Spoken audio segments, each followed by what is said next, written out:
విచారణ తర్వాత ఆగమాగం అవుతున్నాడు హరీష్ రావు గారు.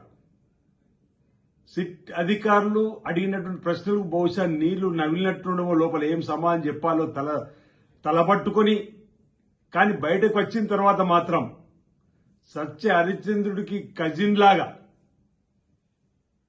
ప్రతినిత్యం అబద్దాలు ఆడే వీళ్ళు ఈరోజు బయటకు వచ్చిన తర్వాత పెద్ద పెద్ద మాటలు మాట్లాడే మాటలు, నేనేమన్నప్పుడు హోంమంత్రినా అనే మాట అంటుందంటే టెలిఫోన్ ట్యాపింగ్ జరిగినట్టే మీరు ఒప్పుకున్నట్టే కదా. అంటే ఆనాటి హోంమంత్రి కేసీఆర్ ముఖ్యమంత్రిగా కలిసి చేపించినట్టు మీరు ఒప్పుకున్నట్టే కదా అంటున్నా. ఈరోజు మా ముఖ్యమంత్రిగా ఎంపికైనటువంటి రేవంత్ రెడ్డి గారి పైన 10 ఏళ్లలో ఎన్ని అక్రమ కేసులు పెట్టిండ్రు, అప్పుడు మీ నోరు ఎటుపోయిందని అడుగుతా ఉన్నా. పిరికి పందలా నోటీస్ ఇస్తున్నాడు, ఇప్పిస్తున్నాడని చెప్పిన మాట మాట్లాడేటువంటి మీరు ఆనాడు మీరు చేసినటువంటి వైఖరి ఏందో అంటున్నా. మొగాడు అయితే ఎదురు రానేటువంటి మాట కూడా మాట్లాడుతున్నాడు. కాబట్టే కదా ఇప్పుడు మా నాయకుడు వెన్నుపోటు మీలాగా చేసేటువంటి నాయకత్వం నుంచి వచ్చినటువంటి పరిస్థితులు లేదనేది మీకు తెలుసు. చెప్పి మరి మిమ్మల్ని ఓడించింది. మామచ్చ టల్లుడుగా వచ్చింది మీరైతే, నల్లమల్ల అడుగు నుంచి వచ్చినటువంటిది రేవంత్ రెడ్డి గారు.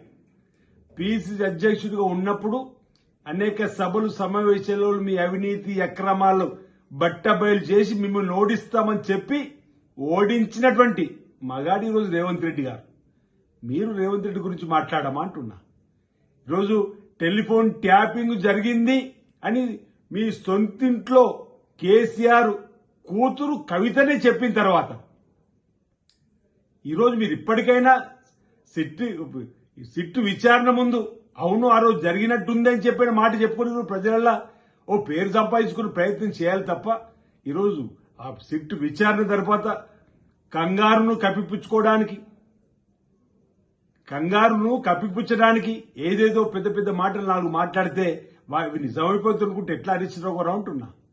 సత్య హరిశ్చంద్రుడిలాగా మీరు మాట్లాడితే అబద్దాలని ఈరోజు ప్రచారం చేసేటువంటి మీరు ఈరోజు సిట్టు విచారణకు రాగానే నీళ్లు నమ్ముతూ ప్రశ్నలు ఇచ్చేటువంటి పరిస్థితులలో ఫ్రస్ట్రేషన్లు ఉన్నటువంటి మీరు ఈ మాటలు సరికాదు. ఈరోజు రాబో రోజుల్లో 100కి 100 పాళ్ళు మీరు పొరపాటు చేసిందని, ఎందుకంటే మీ కుటుంబ సభ్యుల నుంచే కవిత గారు నా భర్త ఫోన్ కూడా ట్యాప్ చేసిందని చెప్పని ఆరోపణ చేస్తుంది కాబట్టి 100కి 100 పాళ్ళు ఇందులో తప్పులు చేసిన వారిపైన ఈరోజు ప్రభుత్వం చట్టం తన పని తను చేసుకుపోయే విధంగా చర్యలుంటే తప్ప మాకు కక్ష సాధింపనేది లేదు. నిజంగా కక్ష సాధింపు 2 ఏళ్ళు అయిపోయింది, మీరు బయట ఎందుకుంటారు అంటున్నాం. ఈరోజు చట్టం తన పని తను చేసుకుపోతుందని చెప్పినటువంటి ఆలోచనగా మా ముఖ్యమంత్రి రేవంత్ రెడ్డి గారు ఆలోచనతో ముందుకు పోయేటువంటి కార్యక్రమం ఈరోజు సిట్టింగ్ హైకోర్టు జడ్జితో విచారణ జరిపించమని. ఈరోజు ఇప్పటికే కదా ఓఆర్ఆర్లో మీరు విచారణ జరుపుకుంటే అసెంబ్లీలో విచారణ జరిపేటువంటి సందర్భం ప్రభుత్వం ఆదేశాలు ఇచ్చింది. కరెంటు కొనుగోలు అవినీతి జరిగిందంటే జగదీశ్వర్ రెడ్డి గారు వెయ్యండి అని చెప్పినటువంటి సందర్భంలో వేసినాం. ఈ కార్ రేసింగ్ లో ఈరోజు గొర్రెలు బర్రెలు చేపల దళ్ళు జరిగిన స్కామ్లు కాళేశ్వరం పైన ఆల్రెడీ జరిగినటువంటి దానిపై సిబిఐ విచారణ జరపాలని ఇచ్చినటువంటి సందర్భాలు ఇవన్నీ మీ హయాంలో అవినీతి అక్రమాలు టెలిఫోన్ ట్యాపింగ్ లో ఈరోజు మేమేదో కావాలని చెప్పి పిలిపించినట్టుగా మీరు మాట్లాడే మాటలు సబబు కాదు. రేవంత్ రెడ్డి గారిని మాటికి ఈరోజు కళ్ళల్లో నిప్పులు పోసుకొని మాట్లాడే మాటలు సరికాదు. రాబో రోజుల్లో తప్పనిసరిగా ఇందులో తప్పులు ఎవరు చేశారో వారిపైన చట్టపరంగా చర్యలు ఈ ప్రభుత్వం తీసుకుంటుందని ఒక ఆశపడి సందర్భం వ్యక్తం చేస్తా ఉన్నా. Subscribe us and press the bell icon for more interesting updates.